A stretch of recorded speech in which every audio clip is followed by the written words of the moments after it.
हाथ जोड़ करके उनके चरणों के समीप जाकर कहा, भगवान यदि आप ये सम्राट पद मांगे तो अभी मैं छोड़कर चला जाऊं, प्राण मांगे तो मैं अभी दे दूं। वैसे सब हमारे प्राणों से प्रिय पुत्र हैं, पर राम को प्रभु ये हमसे नहीं हो सकता।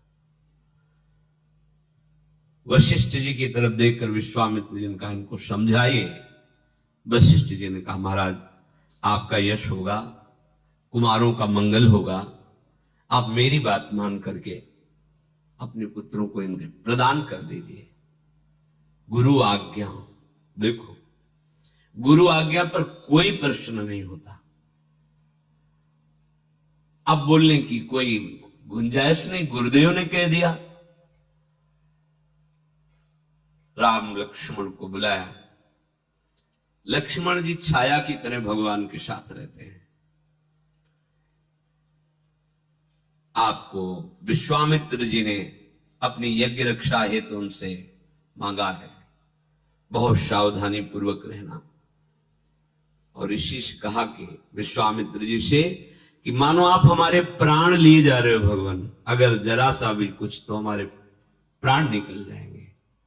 वहां से आदेश लेकर माताओं को प्रणाम करके प्रभु विश्वामित्र जी, ये भजन का फल साथ चल रहा है।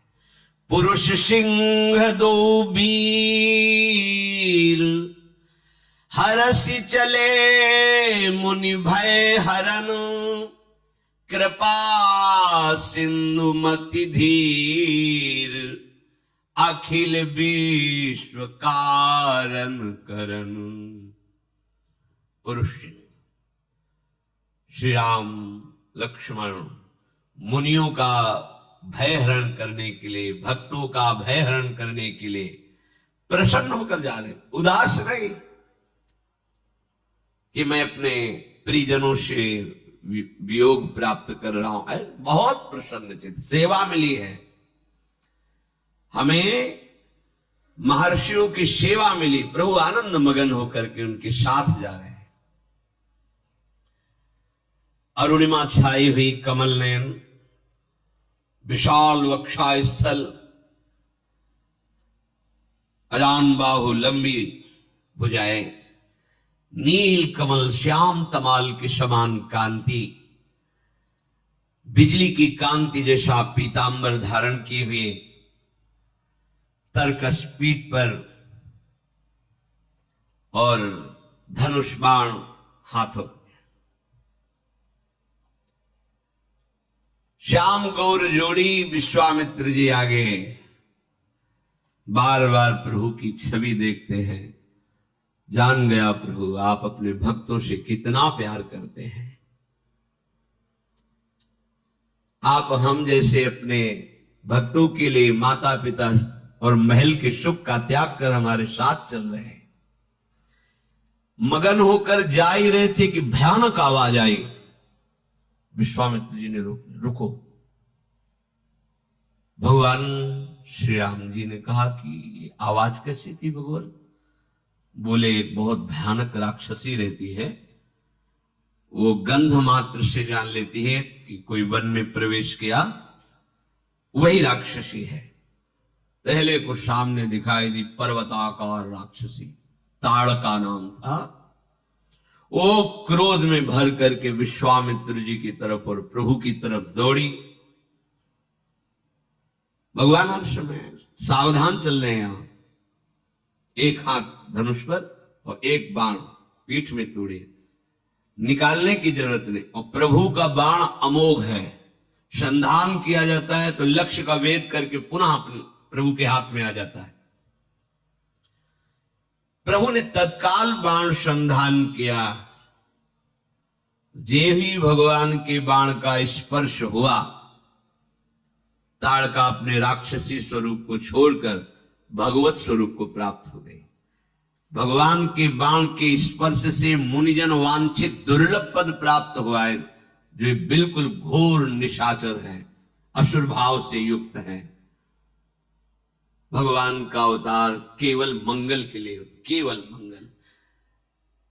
ऐसे ही कृष्णावतार में छठी के दिन पूतना का, जैसे प्रभु का लीला प्रारंभ हो रहा है उद्धार के लिए ताड़का, उधर सबसे छठी के दिन ही पूतना आ गई थी, उत्सव मनाया जा रहा था। वो गति सुखदेव जी आनंद मगन होकर कहते, जो मैया यशोदा को गति मिलनी वो गति पूतना को दी। ऐसा दयालु कौन होगा? बड़े बड़े महात्मा जन जिनकी आराधना करते रहते हैं, वो पदवी ताड़का को प्रभु ने प्रदान की। जीव ही बाण प्रवेश किया शरीर में, निष्पाप हो गई, दिव्य रूप धारण कर भगवत धाम को गई। विश्वामित्र जी ने देखा, निर्भय हो रहे हैं विश्वामित्र जी, और बोले कि आज मैं तुम्हें ऐसी विद्या प्रदान करता हूं कि तुम्हें कभी भूख नहीं लगेगी और कभी प्यास नहीं लगेगी, कभी भूख प्यास नहीं लगेगी। ऐसी विद्या प्रदान की, तुम्हारे शरीर में अतुलित तेज और बल है। मैंने जितने दिव्यास्त्र सीखे हैं वो सब तुम्हें प्रदान करता हूं। वैसे तो सब प्रभु से ही प्रकट हुए, पर लीला में विश्वामित्र जी ने दिव्यास्त्र भगवान को प्रदान किए। सुखपूर्वक आश्रम में प्रभु विराजमान हुए। बहुत से ऋषि मुनि अपने अपने आश्रमों से आकर के प्रभु के दर्शन कर रहे हैं और आशीष देते हैं और निर्भय हो जाते हैं कि अब हम सब ध्यान भजन यज्ञ निर्भय होकर करेंगे, क्योंकि श्री राम लक्ष्मण रक्षा के लिए है। ऐसा नहीं कि प्रभु विश्वामित्र जी या उन्हीं मुनियों की रक्षा के लिए है, आपकी भी रक्षा के लिए। आप भजन करो। देखो, एक बार काशी में जो कुछ मन में मलिनता रखते थे, ऐसे लोगों ने विचार किया कि गोस्वामी जी की हस्तलिखित जो भगवत लीला है, बहुत अद्भुत चमत्कार, जो सुने आसक्त हो जाए, जो पढ़े आंसुओं की धार बहने लगे। सबको लगा कि इस जो संस्कृत की ग्रंथ है महामहिम है, उनके प्रभाव से भी बढ़कर इनका प्रभाव बढ़ता जा रहा है। अगर ये ग्रंथ ही हटा दिया जाए तो रात्रि में गोस्वामी जी जब सो रहे हो तो इस ग्रंथ को उठा करके गंगा जी में प्रवाहित कर दिया जाए, पक्का हो गया। आज जब रात्रि में गए तो वहां देखा कि दो नौ किशोर गौर श्याम धनुष बाण बिल्कुल संधान किए हुए खड़े। भय लगा। कुटिया के दूसरे दरवाजे पर गए, यज्ञ मंडप जैसी कुटिया, वहां देख भयभीत हो गए, भाग गए। दूसरे दिन आए और कहा मैं उन रक्षकों के दर्शन करना चाहता हूं जो रात्रि में हमने। वो यहां कौन रक्षक, हम तो भगवान के दास हैं, यहां तो कोई रक्षा में नहीं। नहीं, हम रात्रि में। उन्होंने अपनी बात बताई, हम आए थे उस ग्रंथ को ऐसा है, पर हमने देखा कि दो नौ किशोर तेज राशि रक्षा, भगवान के वचन है, भगवान त्रिकाल सत्य बोलते हैं। करो सदा तिनके रखवारी, स्वयं ज्यों बालक राखे महतारी। स्वयं पार्षद नहीं भेजते, अनंत शक्ति संपन्न पार्षद, पर स्वयं श्री भगवान अपने जनों की रक्षा करते हैं। सुंदर कंदमूल फल प्रभु को अर्पित किया गया। रात्रि में प्रभु जब शयन किए, प्रातः काल हुआ, नित्य क्रिया की और कहा आप सब ऋषि निर्भय रहो, पूरे वन में कहीं कोई भी निशाचर आतंक नहीं कर सकता। अब जीव ही स्वाहा हुआ और धुआं उठा तो महाक्रोध धारण करके राक्षस मारीच अपने सहायकों के साथ विनाश करने के लिए आ गया। यज्ञ विध्वंस। भगवान तो रक्षा के लिए खड़े ही थे, बड़े लीला बिहारी हैं। फण वाला बाण नहीं मारा, बिना फण वाला, क्योंकि कट जाता है उसी समय, तो आगे लीला में कैसे सहयोग करता। इसलिए मारीच को बिना फण वाला बाण मारा, वो 100 योजन विस्तार वाले समुद्र के पार गिरा, 400 कोस दूर जाकर गिरा। उसका सहायक सुबाहु था। सुबाहु ने अपनी सेना सहित आक्रमण किया, अग्निबाण का संधान करके सुबाहु को भस्म कर दिया और लखनलाल ने सारी सेना को नाश कर दिया। ऋषियों से कहा निर्भय हो जाओ, मारीच सुबाहु का भय बिल्कुल नहीं, कुछ किसी की सामर्थ्य नहीं जब तक हम रक्षा में है यहां को। इसीलिए शरणागति का पहला लक्षण है निर्भय। क्यों? मेरे प्रभु कह रहे हैं, वादा कर रहे हैं कि तुम निश्चिंत रहो, योगक्षेमम वहाम्यहम्, मैं हूं ना। कहां आप स्वीकार करते हैं कि प्रभु आपके साथ हैं? संतों ने अनुभव किया है। मुख में हो राम नाम, राम तेरे हाथ में, बंदे तू अकेला नहीं, राम तेरे साथ में। जब नाम चल रहा है तो प्रभु तुम्हारे हाथ में है, जैसे डोरी हाथ में, जैसा चाहो पतंग नचा लो। ओए नाम जापक, तू अकेला नहीं, तेरा आराध्य देव तेरे साथ है। अनुभव करो, प्रभु मेरे साथ है। कुछ दिन रह करके ब्रह्म ऋषियों के पास बैठ करके सुंदर सुंदर पुराण स्मृतियों की वार्ता होती है, प्रभु श्रवण करते हैं। यद्यपि प्रभु सब कुछ जानते हैं, पर मर्यादा है। भगवत चर्चा और ये सब जानते हैं, पर ऐसा सुनने में लगना चाहिए नवम नवम, मानो मैंने पहली बार सुना है। ये भक्त रसिक का हृदय होता है।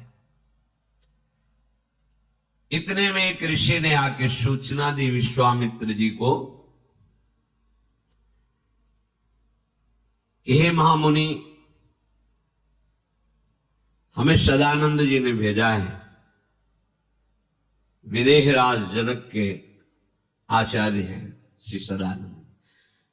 उन्होंने कहा है कि बहुत सुंदर धनुष यज्ञ होने वाली है, आप उसमें सम्मिलित होइए, आशीर्वाद दीजिए, आप पधारिए।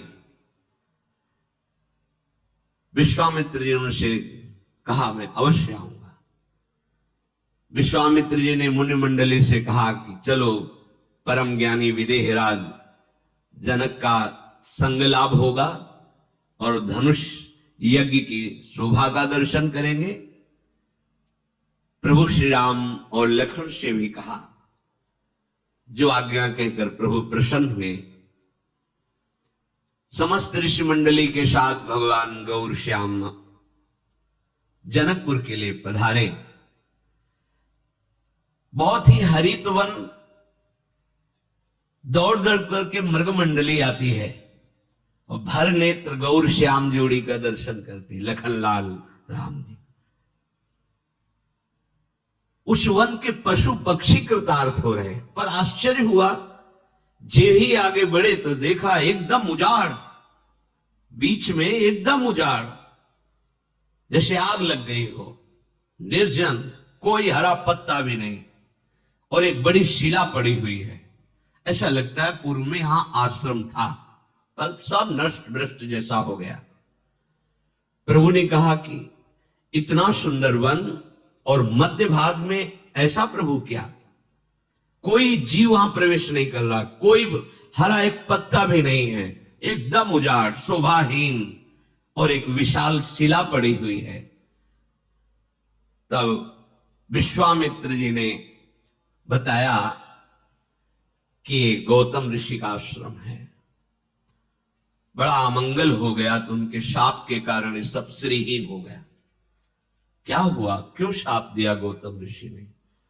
तो बताया कि उनकी पत्नी जो अहिल्या जी थे, बहुत ही सुंदर, सर्वांग सुंदर, इतनी सुंदर थी कि अप्सराओं के मध्य में रहने वाले देवराज इंद्र को अप्सरा भी फीकी लगने लगी। और स्वयं आकर मृत्युलोक में जब देखा अहिल्या जी को, तो उनका हृदय गलत भाव से युक्त हो गया, काम भाव से युक्त हो गया।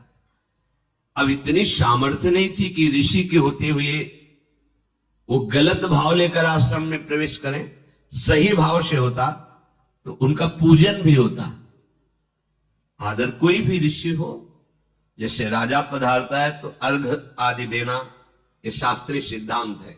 राजा के आने पर उसे भगवान को स्वरूप मानते हैं। ऐसी ऋषि परम, वो ऋषियों के चरणों में प्रणाम करते हैं, वो उनका आदर करते हैं। फिर वो तो देवराज है, पर मन में कलुषता है, कलमशता है, तो सामने जा नहीं सकते, अवसर देख रहे हैं। प्रातःकालीन ब्रह्म मुहूर्त में स्नान करने के लिए वो निकलते थे गौतम ऋषि। उसने अपनी माया से रात्रि में ही, उस समय कोई घड़ी देखने का तो था नहीं, मुर्गा आवाज दिया, मानो ब्रह्म मुहूर्त हो गया। मुर्गा की आवाज आई, उनको लगा कि ब्रह्म मुहूर्त हो गया, शायद ध्यानस्थ होने के कारण मुझे रात्रि का पता नहीं चला। और वो स्नान के लिए जे ही निकले तो गौतम ऋषि का रूप धारण करके देवराज अहिल्या के समीप। अहिल्या जी ने कोई विचार ही नहीं किया, क्योंकि कोई शंका हो तो। इधर जब वहां जल के समीप गए तो वहां वरुण देवता के पार्षदों ने कहा कि आपके साथ छल किया गया है। इस समय तो मध्य रात्रि होने जा रही है, अभी आप ब्रह्म मुहूर्त का समय कैसे मान लिए? ये सब मायाकृत आवाज थी और आपके आश्रम में बड़ा ही छल भरा कार्य हुआ है और वो देवराज इंद्र कर रहा है। ऐसा सुनती कि इतनी ताकत, इतनी हिम्मत, हमारी कुटिया में अपवित्रता, सीधे मुड़े। वहां गए तो बड़ी शीघ्रता से भयवश निकल ही रहे थे देवराज। अब तो गौतम ऋषि के सामने गौतम ऋषि बने हुए देवराज, गौतम ऋषि ने कहा छल का त्याग कर। तत्काल देवराज इंद्र के रूप में, तुम त्रिभुवनपति हो, तुम्हारा कार्य है पिता की तरह पूरे त्रिभुवन का पालन करना। एक हमारी पतिव्रता पत्नी को दूषित कर दिया तुमने, तुम्हें भाग इतना प्रिय है, हाथ में जल लिया और कहा शास्त्र भक्त तेरे शरीर में हो जाए, 1000 योनियां तेरे शरीर में प्रकट हो जाए। अब तो चरणों में गिर, महाराज मेरी रक्षा करो, मुझसे गलती हो गई, बहुत प्रकार से विनय की। तब कहा जब भगवान श्री राम प्रकट होंगे और जब तुम उनका दर्शन पाओगे तो यही सहस्त्र भग, सहस्त्र नेत्र बन जाएंगे। जाओ। अंदर गए, देखा अहिल्या को और कहा कि तू पतिव्रता है, तुझे मेरे स्पर्श और देवराज के स्पर्श का भेद पता नहीं चला? पत्थर की तरह तू उस समय उपस्थित रही, तुझे अपने पातिव्रत धर्म से यह पता नहीं चला कि तेरा स्पर्श कौन कर रहा है? भले भेष बदले था तो तुझे स्पर्श का पता नहीं चला? जल ले जा, तो पाषाण हो जा। पाषाण होते हुए प्रार्थना की कि भगवान मैंने तो सिर्फ आपको ही देखा था, मैं समझी आप कृपा करो, मेरा यद्यपि मैं अपावन हो चुकी हूं पर मेरा इसमें दोष नहीं था विनय की।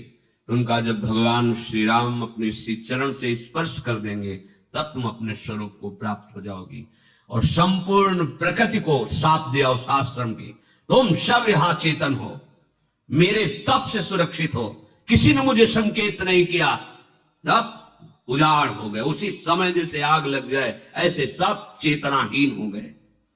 विश्वामित्र जी ने कहा प्रभु ये आपके चरण स्पर्श की लालसा से अहिल्या जी शिला बनी हुई पड़ी है, आप कृपा करो।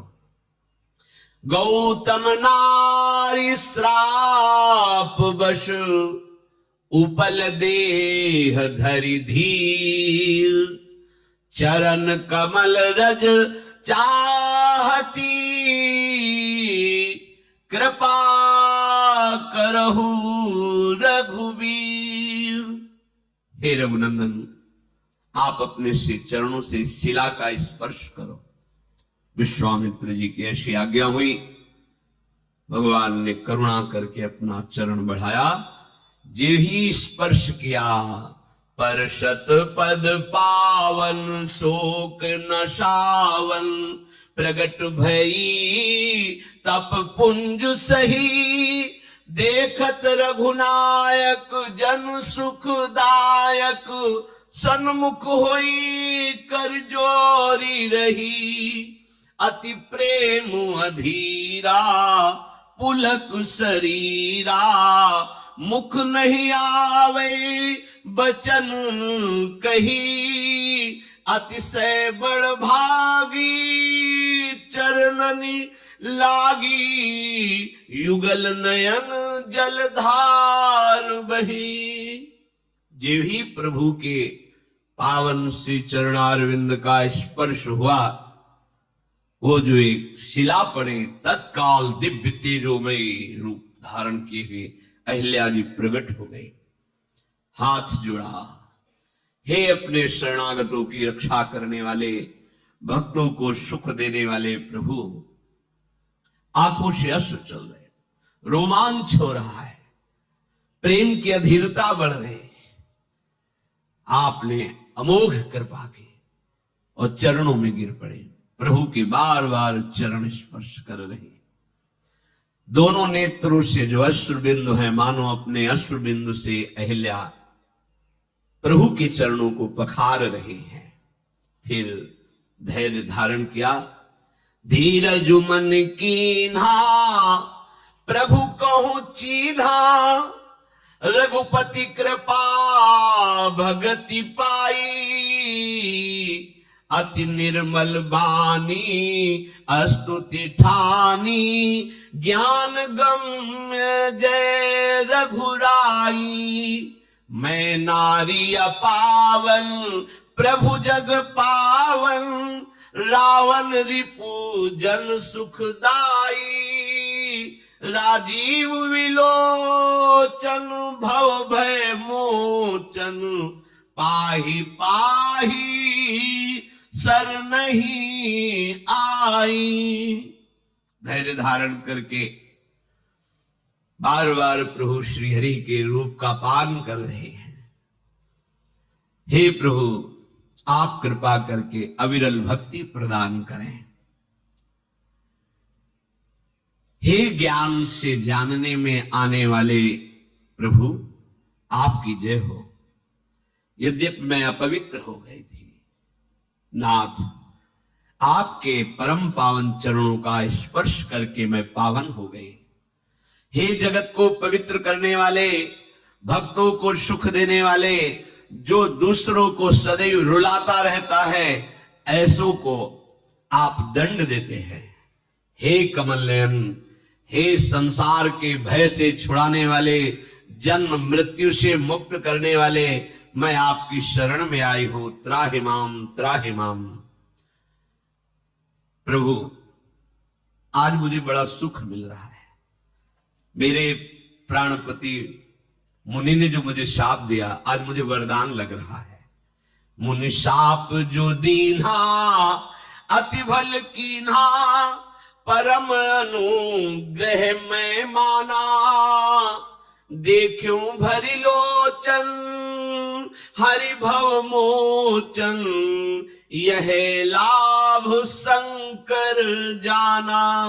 बिनती प्रभु मोरी मैं मति भोरी, नाथ न मांगूं बर आना। पद कमल परागा रस अनुरागा, मम मन मधुप करे पाना। जो मुनि ने शाप दिया, आज मुझे बहुत अच्छा लग रहा है, मानो मुझे वरदान दिया। बड़ा अनुग्रह मांगती हूं अपने पति का, जो मुझे शाप दिया। क्योंकि संसार से छुड़ाने वाले, भव बंधन से मुक्त करने वाले, हे प्रभु श्री हरि, मैं आज नेत्र भर कर आपको देख पा रही हूं, देख ही नहीं पा रही। आपके चरणों का स्पर्श प्राप्त किया। भगवान शंकर जी सबसे बड़ा लाभ यही मानते हैं कि हरि का साक्षात्कार हो जाए, यह लाभ शंकर माना। मैं बुद्धि की बड़ी भोली हूं, बस नाथ मेरी एक ही विनती है, मैं और कुछ नहीं चाहती। अब केवल यही चाहती हूं कि मेरा मन रूपी भौरा आपके सी चरण कमल का पराग पान करके उन्मत्त बना रहे, अर्थात आपकी प्रेम रस में मेरा मन डूबा रहे। आहा, मुझे आज कितना बड़ा सौभाग्य मिला। जेहि पद सुर सरिता परम पुनीता, प्रगट भई शिव शीस धरी, सोई पद पंकज जेहि पूजत अज, मम सिर धरऊ कृपालु हरि। ये भांति सिधारी गौतम नारी, बार बार हरि चरण परी, जो अति मन भावा सो बर पावा, गए पति लोक आनंद भरी। आहा, ये वही श्री चरण है जिनके धोवन से गंगा जी प्रकट हुई है, वही गंगा जी जिनको भगवान शंकर अपनी जटाओं में सिर में धारण करते हैं। आहा, ये वही श्री चरणारविंद हैं जो ब्रह्मा जी के द्वारा निरंतर पूजित होते रहते हैं, पुलकित हो रहे अहिल्या जी। हे कृपालु, आज कृपा करके उन्हीं श्री चरणों को आपने मेरे मस्तक पर पधराया। बार बार स्तुति, बार बार प्रणाम करके प्रभु के चरणों को पकड़कर, हे प्रभु, ये मेरा मन सदैव आप में अनुराग भरा रहे। तत्काल विमान आया और विमान पर बैठकर जहां गौतम ऋषि उत्तम लोकों में थे, वहीं अहिल्या जी अपने पति लोक को प्राप्त हुई। सब ऋषि जन विश्वामित्र जी के जो साथ थे बहुत आनंदित हुए और प्रभु के स्वभाव को देख रहे हैं। अस प्रभु दीन बंधु हरि, कारण रहित दयाल, तुलसीदास सठ तेहि भजू, छाड़ी कपट जंजाल। कैसे हमारे प्रभु दीन बंधु हैं, दयालु हैं, अकारण दया करते हैं। कोई कारण नहीं दया का, अकारण हित करने वाले, दया करने वाले। ऐ मन, सठता का त्याग कर, कपट मत कर, इस कपटी माया के जंजाल का त्याग करके तू एक बार प्रभु का भजन कर ले, फिर देख कैसे निहाल हो जाता है। आगे बढ़े। जे भी अहिल्या के रूप में शिला हुई तो संपूर्ण आश्रम मानो बसंत ऋतु फैल गई हो, तत्काल वैसे ही दिव्य शोभा से युक्त हो गया। ऋषि मुनि आनंदित होते हैं, प्रभु उनके साथ चल रहे हैं। फिर आगे चले तो जगत को पावन करने वाली भगवती गंगा जी को देखा। महाराज गाधी के पुत्र विश्वामित्र जी ने कैसे देव नदी गंगा जी का प्रादुर्भाव हुआ, वामन भगवान के चरण प्रक्षालन से कैसे भगीरथ जी ने तपस्या की, भूमि पर आई, ये सब वर्णन करके ऋषियों को सुनाया। प्रभु भी ऐसे सुन रहे हैं जैसे श्रोता सुनते हैं, और उन्हीं के चरणों की धोवन तो गंगा जी है। सब ऋषियों ने गंगा स्नान किया। फिर प्रभु ने ऋषियों के साथ जैसा जैसा वो मंत्र उच्चारण करते वैसे गंगा स्नान प्रभु भी किए। भली भांति मंत्रोच्चारण करते हुए श्री राम लक्ष्मण जब गंगा स्नान किए, फिर तैयार होकर के जनकपुर के नजदीक पहुंचे। दूर से ही जनकपुर आनंद प्रदान कर रहा है, क्योंकि ज्ञानियों के परम गुरु जनक जी महाराज श्री सुखदेव जी जैसे महापुरुष के गुरु हैं। अद्भुत शोभा जनकपुरी की है, क्योंकि शोभा समुद्र सी सियाजू विराजमान है। प्रभु जनकपुरी को देखते ही आनंदित हो गए। ऐसा लग रहा है कोई पुराना संबंध है इस नगर से। बड़ी सुंदर झीलें, सरोवर, अमृत के समान उनका जल है, रंग बिरंगे कमल खिले हुए, मणियों की सीढ़ियां बनी हुई, भौरे मकरंद रस का पान करके गुंजार कर रहे हैं, पक्षी मधुर कलरव कर रहे हैं, रंग रंग के कमल खिल रहे हैं, शीतल मंद सुगंध वायु बह रही है, बड़ी सुंदर सुंदर पुष्प वाटिकाएं दिखाई दे रही नगर के बाहर, जहां अद्भुत रंग बिरंगे पक्षी हैं, सुंदर पत्तों और फूलों से लदे हुए ऐसे वृक्ष दिखाई दे रहे जैसे हाथ से श्रृंगारित किया गया हो। नगर की सुंदरता का तो वर्णन करते ही नहीं बनता, जिधर देखो उधर मन लुभा जाता है। श्री जनक जी का महल सर्वोच्च, ऐश्वर्य झलक रहा है दूर से ही। विश्वामित्र जी, वो जनक जी का महल, ऐसे समस्त सेवकों के बड़े बड़े महल हैं।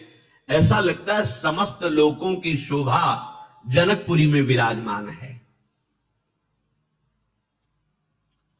कृपा के धाम प्रभु श्री राम विश्वामित्र जी दूर से दिखाए। एक सुंदर नगर के समीप ही बड़ा सुहावना सरोवर और बगीचा। विश्वामित्र जी ने कहा, हमें लगता है ये विश्राम करना चाहिए। प्रभु ने कहा, प्रभु जैसी आपकी आज्ञा। इतने में जनक जी को सूचना दी गई कि महामुनि परम ज्ञानी महान तपस्वी विश्वामित्र जी ऋषियों के साथ जनकपुर के नजदीक बगीचे पर विश्राम कर रहे हैं। तत्काल जनक जी अपने प्रधान ज्ञानी सचिवों को साथ लेकर, कुछ ऋषियों को साथ लेकर के स्वागत के लिए विश्वामित्र जी के लिए चले।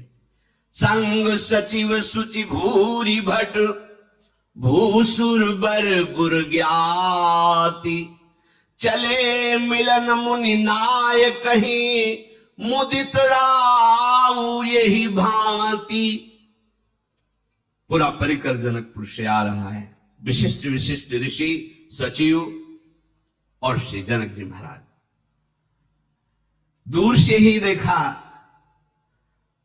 अद्भुत शोभा से युक्त विश्वामित्र जी दूर से ही साष्टांग प्रणाम किया, जमीन पर मस्तक रख करके प्रणाम किया। प्रणाम की ये विशेषता है, जरूरी नहीं कि आप चरण स्पर्श करें जाकर के। अलग अलग संतों के नियम भी होते हैं। कुछ लोग ऐसा समझते हैं कि अपने को बड़ा पवित्र समझते हैं, चरण नहीं छुआते। एक तो कुछ संतों के नियम होते हैं, गुरुजनों ने आदेश किया है। दूसरी बात यह होती है सूक्ष्मता की बात, कि हर समय पवित्र स्थिति में मंत्र जाप करने का आदेश दिया गया है, पवित्र स्थिति में सेवा करने। अब आप कैसी पवित्रता का निर्वाह करते हैं और वो कैसी पवित्रता का, तो अपराध बनने की भी संभावना है। इसलिए छूना, तो यदि वो आदेश कर दे तो बात अलग है, नहीं दूरी ते देखे दो। और साष्टांग लकुट पर्यो भूतल पर्यो लकुट किनाई, साष्टांग पंचांग जैसा उनकी हमें कृपा चाहिए। जरूरी थोड़ी कि छूने से कोई बात बनेगी। आप अपवित्र हैं और आपने छू लिया, अब वो श्री जी की सेवा में जाएंगे तो इस बात का आपको अपराध लगेगा, आपको पता नहीं।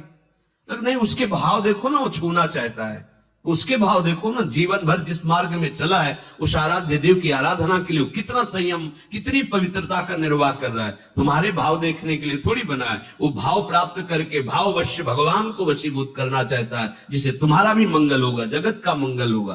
पर अज्ञानी जन दूर से ही, जनक जी परम ज्ञानी हैं, साष्टांग दंडवत किया विश्वामित्र जी को। मुनियों के स्वामी विश्वामित्र जी ने बहुत प्रसन्न होकर के आशीष दी। ऋषि मंडली ने फिर विश्वामित्र जी को प्रणाम किया। विश्वामित्र जी हाथ जोड़ कर कह रहे, अहो आज आपके दर्शन हुए ज्ञान श्रोमणी जनक जी, बड़ा आनंद मिल रहा है। जनक जी ने कहा, महाराज भाग्य तो हमारे जो आप पधारे, अहो भाग्य अपना माना आप इसलिए मृदु वचन से। कुशल प्रश्न हुआ, जनक जी को आसन दिया गया, बैठा ले गए। उसी समय कुछ फुलवाड़ी पुष्प लेकर के राम और लक्ष्मण जी पधारे। जनक जी के नेत्र भगवान श्री राम के मुखारविंद पर गए। ऐसी स्थिति जनक जी की हर समय रहती है ब्रह्माकार, कि ब्रह्मा के रचे हुए सृष्टि का कोई भी शब्द स्पर्श रूप रस गंध उनकी चित्त को अपहरण नहीं कर सकता। श्याम गौर मृदु वयस किशोरा, लोचन सुखद विश्वचित चोरा, उठे सकल जब रघुपति आए, विश्वामित्र निकट बैठाए। जे ही प्रभु आए तो जितनी जनकपुरी की समाज आई थी सब अपने आप सब खड़े हो गए। अभी प्रभु नौ किशोर, एक से एक वयोवृद्ध ज्ञानी महात्मा सब खड़े हो गए। प्रभु ने विश्वामित्र जी ने पास बैठाना, सबके चित्त। और आश्चर्य है, जनक जी की तो स्थिति ही बदल गई। सबके नेत्रों से अश्रु बह रहा है, रोमांचित हो रहे हैं। और जनक जी की तो स्थिति, मूरति मधुर मनोहर देखी, भयउ विदेहो विदेहो विसेखी। वैसे ही देव भाव रहित ब्रह्मबोध संपन्न महापुरुष अब तो प्रेम की दशा जागृत हो गई, विदेह और विदेह में हो गए। बार बार संभालना चाहते जनक जी अपने चित्त को। विश्वामित्र जी देख रहे हैं जनक जी की तरफ। प्रेम मगन मनु जानि नृप, करि विवेक धरि धीर, बोले मुनि पद नाई सिर, गद गद गिरा गंभीर। बार बार अपनी स्थिति को संभालते हैं पर प्रेम विवस्था झलक रही है। हाथ जोड़कर विश्वामित्र जी से कहा कि ये कौन है? मुझे जो अनुभूति हो रही, जनक जी कह रहे, कहो नाथ सुंदर दो बालक, मुनि कुल तिलक की नृप कुल पालक, ब्रह्म जो निगम नेति कही गावा, उभय भेष धरी की सोई आवा, सहज विराग रूप मनु मोरा, थकित होत जिम चंद चकोरा, ताते प्रभु पूछो सती भाऊ, कहु नाथ जनि करऊ दुराऊ। हे महामुनि, जनक जी ने विश्वामित्र जी से कहा, ये दोनों मुनियों के कुल के आभूषण हैं या किसी राजवंश के पालक नवकिशोर हैं? पर मेरा मन तो कहता है कि वेद जिसे नेति नेति कहते हैं वो साक्षात ब्रह्म मूर्तिमान होकर मेरे सामने है। मैं अपने मन पर विश्वास करता हूं क्योंकि मेरा मन सहज वैरागी है, पर इन्हें देख करके मेरा वैरागी ब्रह्मबोध संपन्न मन आसक्त हो गया। इनको देखकर ऐसा आसक्त हो गया जैसे चंद्रमा को देखकर चकोर हो जाता है। इसलिए मैं सत्य को साक्षी करके आपसे पूछता हूं, दुराव मत करना। क्या मेरा अनुभव सत्य है कि जिसे वेद नेति नेति कहते हैं वही ब्रह्म मूर्तिमान होकर मेरे नेत्रों के सामने विराजमान है? देखो, मैं आपको, हमारी स्थिति आप जानते हैं, क्योंकि विश्वामित्र महामुनि ज्ञानी, तो जनक जी तो विदेहराज भी है। कह रहे हैं जनक जी सत्य बताना, क्योंकि मेरा अनुभव कह रहा है, इनई बिलोकत अति अनुरागा, बरबस ब्रह्म सुख ही मन त्यागा। इनको देखते ही मेरा जो ब्रह्मानंद में डूबा हुआ मन था वो अब राम रूप में आकर आसक्त हो गया है। ऐसा नहीं हो सकता। त्रिभुवन का कोई रूप विदेहराज जनक को मोहित कर ले, ऐसा नहीं हो सकता। ये वही हैं जिसे वेद नेति नेति के कहकर कि ब्रह्म साक्षात मूर्तिमान। आप सत्य को साक्षी करके बताइए। विश्वामित्र जी मुस्कुराए, कहा मुनि बिहसी कहो नृपुनि का, बचन तुम्हार ना हो अली का। आपने ठीक यथार्थ अनुभव किया। आपका वचन कभी मिथ्या नहीं हो सकता। विश्वामित्र जी जनक जी से कहा, आपने ठीक यथार्थ अनुभव किया। राम जी ने विश्वामित्र जी की तरफ देखा, इशारा किया कि सब विराजमान है प्रभु, हम जो लीला करने के लिए अवतरित हुए हैं ये भेद ही रहना चाहिए। बोले देखो ये ऐसे सुंदर है ही, इन्हें जो देखता है वो लुभायमान हो जाता है। और ये रघुकुल मणि दशरथ के जाए, मम हित लागी नरेश पठाए।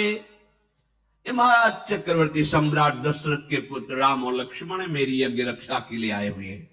बदल गए। भगवान श्री राम ने भेद नहीं तो शुरू किया था कि जो तुमने यथार्थ अनुभव किया उस परम सत्य है। प्रभु ने इशारा किया, प्रभु हाँ महाराज चक्रवर्ती सम्राट दशरथ के पुत्र राम लक्ष्मण मेरी यज्ञ ये ऐसे है ही सुंदर कि सबको अच्छा लगता। बिल्कुल बात छुपा ली। इनका शील, इनका सौंदर्य ऐसा है, सबके चित्त को चुरा लेते। ये महाबलशाली है, इन्हें कोई जीत नहीं सकता। ये मेरी यज्ञ रक्षा के हेतु आए हैं। राजा ने कहा, जनक जी ने, मैं समझ गया। अब मैं कह सकता हूं कि आपके चरण दर्शन से मेरा हो भाग्य हुआ। ज्ञानियों की बात ज्ञानी ही समझते हैं। आपके चरण दर्शन, और हाथ जोड़े विश्वामित्र जी की तरफ, मेरा अहोभाग्य हुआ और आपके कारण मुझे ये राजकुमार गौर श्याम का जो सौंदर्य है वो देखने बिल्कुल शायद कोई भी न जान पावे जो अन्य ऋषि जन आए हुए हैं कि कौन है। बड़ी परस्पर प्रीति प्रकट की विश्वामित्र जी और जनक जी महाराज ने। आनंदित होकर कहा, नाथ आज आपने हमें कृतार्थ कर दिया। बात करते विश्वामित्र जी से बार बार राम जी की तरफ उनकी शोभा को देख रहे, दृष्टि हटाना चाहते पर वो चित्त चोर ऐसे हैं कि बार बार दृष्टि जाती, पुलकित हो जाते, फिर हृदय को संभालते हैं और कहा, अच्छा महाराज आदेश कीजिए, और भी सेवाएं हैं क्योंकि धनुष यज्ञ बहुत से ऋषि मुनि राजा पदार्थ। हृदय को जो प्रेम से भर रहा था छुपा करके वहां से प्रणाम करके विश्वामित्र जी पूरे मार्ग में केवल राम रूप छा रहा है। ये है परम ज्ञानियों को भी आकर्षित करके बलात् मुनिमन मोहन विश्वमन मोहन अपने आए। इसीलिए ब्रह्मानंद भी फीका लगने लगता है जब इनकी रूप माधुरी प्रकाशित होती है। अब जो भी जनकपुर में आ रहा सबका स्वागत कर रहे हैं जनक जी, पर उनके हृदय देश में और मानस पटल पर प्रभु का रूप आसक्त कर लिया, अनुराग युक्त कर लिया। इधर प्रभु लक्ष्मण जी की तरफ देखा, विश्वामित्र जी का भगवान संकोच बस लखन लाल कुछ कह नहीं पा रहे, हम कह दे? हाँ हाँ बोलो। हमें लगता है लखन लाल के मन में कि जनकपुरी कैसी अंदर से देखे हमें, आपका आदेश हो तो जनकपुरी का दर्शन करना चाहते हैं। आज्ञा पाकर विनय के साथ प्रभु ने जब निवेदन किया, विश्वामित्र हाँ हाँ बिल्कुल निर्भय होकर जाओ, जनकपुर की शोभा का दर्शन करो, धनुष यज्ञ का दर्शन करो, तुम तो नीति को जानने वाले हो, जाओ। सुख निदान दोनों भाई विश्वामित्र जी की आज्ञा से जनकपुरी का दर्शन करने के लिए अंदर प्रवेश किए। अब वहां पहले से ही सूचना हो गई थी कि ऋषि के साथ ऐसे राजकुमार आए, जो देखता है वो लुभायमान हो जाता है। पीत रंग के वस्त्र धारण किए और कमर में पीले दुपट्टे बंधे हुए, पीठ पर तरकश, हाथ में धनुष बाण, गौर श्याम जोरी गजराज की तरह जनकपुरी में प्रवेश कर रहे हैं। शोर मच गया। वो राजकुमार जो विश्वामित्र जी के साथ आए वो जनकपुरी में प्रवेश कर रहे हैं। जो नर नारी जैसे भाग पड़ते हैं, प्रभु की शोभा देख रहे हैं। नख से ऐसा सौंदर्य बरस रहा है। गौर वर्ण लखन लाल, ये गौर श्याम जोड़ी रहती है कहीं किसी भी अवतार में हो। श्याम वर्ण श्री राम जी। पूरा नगर टूट रहा है। जब जनक जी को पता चला तो कुछ निजी अंगसेवियों को भेजा उनकी रक्षा, भीड़ को हटाने के लिए। सब ऐसे भाग रहे जैसे किसी दरिद्री को महाधन मिल रहा हो, ऐसा ही है। स्वभाव से ही सुंदर महामत्त गजराज की भांति जनकपुरी में प्रभु विचरण कर रहे हैं। जो देखता है वो ऐसा अनुभव करता है कि नेत्र धारण करना आज हमारा सफल हो गया। नेत्रों का फल।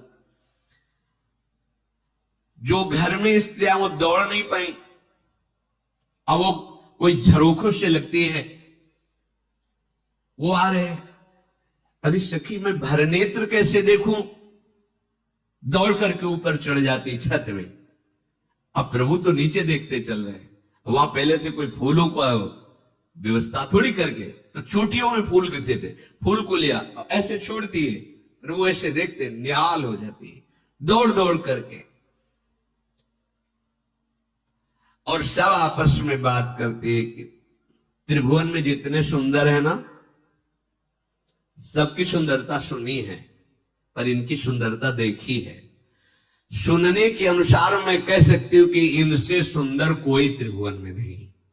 करोड़ों कामदेव की छवि को इन्होंने जीत लिया। कोई देवता, मनुष्य, असुर, नाग, मुनि कोई ऐसा सुंदर नहीं जैसे सुंदर है। सुना है भगवान विष्णु बहुत सुंदर है और उनके 4 भुजाएं हैं, लेकिन ये दुभुज कितने सुंदर लग रहे हैं। ब्रह्मा जी बहुत सुंदर है और उनके 4 मुख हैं, तो थोड़ा तो। सुना है भगवान शिव जी कर्पूर गौरम, पर जटाओं का बोझा, चिता की भस्म, बासुकी नाग, मुंडों की माला। सुंदर तो है ही, पर अब सखियां बात कर रही। और भी बहुत से सुंदर देवताओं को देखा है, पर सखी सांवरे और गोरे किशोर को देखने के बाद मेरा मन कहता है कि त्रिभुवन में कोई इनके जैसा सुंदर नहीं। एक सखी ने कहा कि सयानी तू बात सही कह रही है। ये राजहंसों का जैसा जोड़ा विश्वामित्र जी की यज्ञ रक्षा के लिए आया है, ये तो महाराज दशरथ जी के पावन कुल को प्रकाशित कर रहे हैं। सखी मुझे एक बड़ा भय हो रहा है। ये महाराज जनक ने क्यों प्रण रख लिया कि जो धनुष तोड़ेगा सिया जी का वरण करेंगे? छोड़ देना चाहिए प्रण। और इन किशोर के साथ सिया जी की जोड़ी तो इन्हीं के साथ। महाराज जनक ने ये जो प्रण किया है ठीक नहीं किया। दूसरी उनका सखी तुम कमजोर मत समझो। सुना है कि सुबाहु को भस्म कर दिया, एक बाण से मारीच को 100 योजन 400 कोस दूर फेंक दिया। तो तुम इनको केवल कुमार ही मत समझो।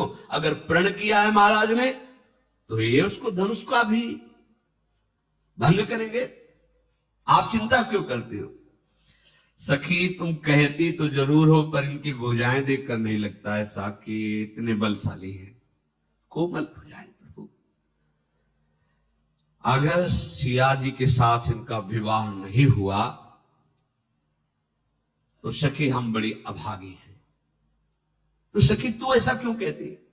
क्योंकि अगर सिया जी से विवाह हो गया तो बार बार आएंगे ना यहां, तो हमें देखने को मिलेगा ना इन्हें।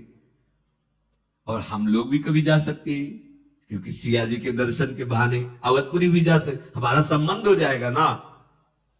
अगर मैंने पूर्व जन्म में या इस जन्म में कोई पुण्य किया है, हे दैव हे विधाता मेरी बात सुनो, राम जी का विवाह सिया जी से हो जाए। ऐसे नगरवासी आपस में।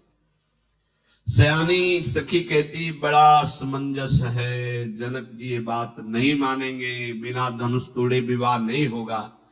अरे सखी तू भूल क्यों कर रही है?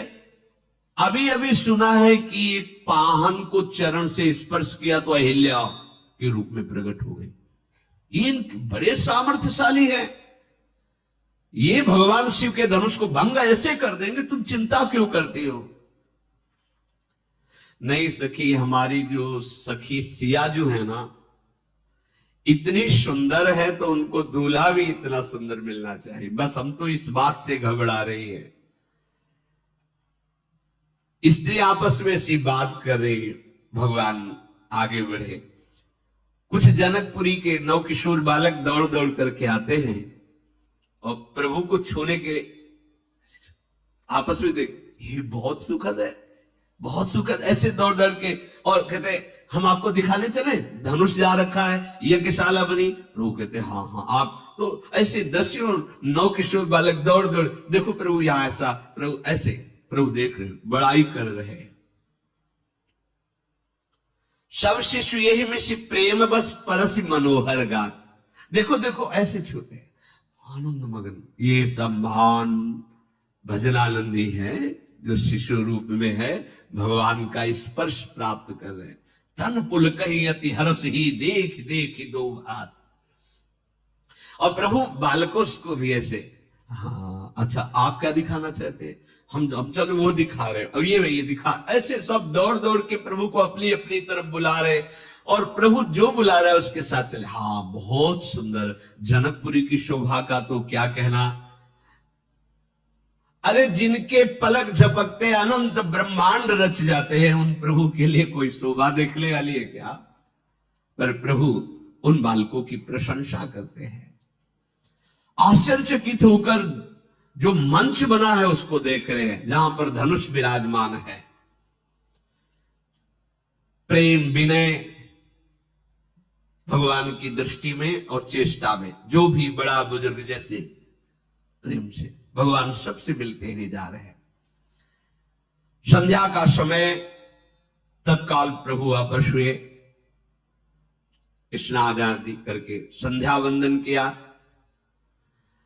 और जब विश्वामित्र जी शयन करने लगे तो राम लक्ष्मण जी अपने गुरु के चरण दबा रहे हैं। मुनिवर शयन कीन तब जाई, लगे चरण चापन दो भाई। गुरुदेव शयन कर रहे हैं, विश्वामित्र जी के चरण चाप रहे हैं। ध्येयम सदा परिभोग्नम अभीष्ट दोहम तीर्थास्पदम श्री विरंच नुतम शरण्यम। वो प्रभु अपने कर कमल से अपने महान भक्त विश्वामित्र जी के चरण दाव रहे, जिनके चरण सरोरु लागी, करत विविधि जप जोग विरागी। ते दो बंधु प्रेम जनु जीते, गुरुपद कमल पलोटत प्रीते। अरे जिनके चरणों के दर्शन के लिए वैराग्य धारण करके महान तपस्या और भजन के द्वारा जिनकी आराधना करते हैं, वही मूर्तिमान प्रभु प्रेम पूर्वक अपने गुरु जी के चरण दबा रहे हैं। फिर गुरुदेव ने आज्ञा करी, जाओ शयन करो। तो जब प्रभु श्री राम जी शयन कर रहे हैं तो लक्ष्मण जी उनके चरण दबा रहे हैं। चापत चरण लखन उर लाए, सभय सप्रेम परम सचुपाए। फिर प्रभु ने कहा, तात आप भी शयन करो। तो श्री राम जी के चरणों को हृदय में रखकर लखनलाल शयन कर रहे हैं। रात बीती, प्रातः काल हुआ, सबसे पहले लक्ष्मण जी जगे। सेवक धर्म बहुत विचित्र धर्म है। सेवक सुख चाह नहीं, सेवक अपना सुख कभी नहीं चाह। लक्ष्मण जी सबसे पहले उठे। उठे लखन निश विगत सुनी, अरुण शिखा धुनि कान। गुरु ते पहले जगतपति, जागे राम सुजान। सबसे पहले लक्ष्मण जी उठे, फिर अपने गुरुदेव से पहले श्री राम जी उठे, फिर विश्वामित्र जी। सब समस्त दिनचर्या की युगल किशोरों ने और पवित्र होकर फिर मुनियों को मस्तक, सब ऋषियों को प्रणाम किया। फिर आज्ञा भई, प्रातःकालीन देव अर्चना के लिए पुष्प लाए। दोनों युगल किशोर राम लखन जनक जी की पुष्प वाटिका देखते ही मन लुभा जाए। लताएं वृक्षों का आलिंगन के झूम झूम करके पुष्प ऐसे नवीन पल्लव, मानो हर वृक्ष हर लता राम जी को बुला रही, हमसे पुष्प लो आकर के, हमें कृतार्थ करो आकर के। कोयल, पपीहा, मोर, चकोर, तोता ये मीठी बोली बोल रहे, मानो प्रभु को यश गान करके सुना रहे हो। और जैसे जैसे प्रभु बढ़ते हैं, मयूर आकर नृत्य करते हैं। चातक कोकिल कीर चकोरा, कूजत बिहग नटत कल मोरा। मोर नृत्य करे, प्रभु पधारे हैं। उस बीच पुष्प वाटिका में बड़ा ही मनोहर सरोवर है, सुंदर सीढ़ियां, मणियों से जटित, जल एकदम स्वादिष्ट निर्मल, रंग बिरंगे कमल खिले, पक्षी, जल पक्षी कलरव कर रहे, भ्रमर गुंजार कर रहे। प्रभु को बड़ा सुख मिल रहा है। पुष्प लेने के पहले चारों तरफ दृष्टि डाली तो देखा वहां जनकपुर की उस पुष्प वाटिका की सेवा करने वाले माली जन हैं। प्रभु उनके पास गए और कहा, हमें अपने गुरुदेव की पूजा के लिए कुछ पुष्प चाहिए, मैं ले सकता हूं? उन्होंने अनुमति दिया। ये देखो, मर्यादा पुरुषोत्तम भगवान श्री राम की प्रत्येक चेष्टा अनुकरणीय है। अगर हमें कहीं कुछ भी एक पत्ता भी लेना, अगर वहां उसका अधिकारी है तो आज्ञा लेना जरूरी है, नहीं फिर चोरी माना जाता है। अगर खुला वनस्पति किसी के अधिकार में नहीं है तो आप ले सकते हैं, लेकिन अगर किसी का बगीचा है तो उसकी अनुमति ही लेनी होगी। स्वयं भगवान चहुदिस चितई पूछ माली गन, लगे लेन दल फूल मुदित मन। आज्ञा हो तो कुछ पुष्प गुरुदेव की सेवा के लिए, हाँ आप ले सकते हैं। प्रभु फूल लेने के लिए जे भी आगे बढ़े, नूपुरों की ध्वनि, करधनी की ध्वनि, कंकण वलय की ध्वनि, चूड़ी की ध्वनि, और ऐसा लगा कि मानो मदन ने दुंदुभी बजाई हो विजय प्राप्त करने के लिए भगवान से। जैसे युद्ध में पहले बाजे बजते, नूपुरों की ध्वनि सुनकर प्रभु श्री राम का मन कुछ होता जा रहा है, पसीने की बूंद आने लगी। लक्ष्मण जी की तरफ देखते हैं पर फिर प्रभु सावधान होते हैं। क्यों? सिया जी पधारे पुष्प वाटिका में ही, सरोवर के समीप गिरिजा जी का मंदिर है, पूजन करने, क्योंकि धनुष यज्ञ है कल, तो देवी की आराधना करने आई है। सर समीप गिरिजा गृह सोहा, बरन निजाय देख मन मोहा। सब सखियों ने पर्दा किया, सिया जी ने सरोवर पर स्नान किया और गिरिजा जी के पूजन के लिए, उधर एक सखी पूजन के लिए पुष्प लेने गई थी। उसने जी ही देखा प्रभु श्री राम लक्ष्मण को, विकल हो गई, ऐसा रूप प्रभु का। अब वो बार बार कैसे चलूं, कैसे नेत्र हटाऊं इनसे, पर पूजन के लिए सिया जी को पुष्प पहुंचाना है। बहुत हिम्मत करके, आंसू बह रहे, रोमांच है, शिथिल एकदम, कहां कदम पड़ रहा है, कोई सुधि नहीं,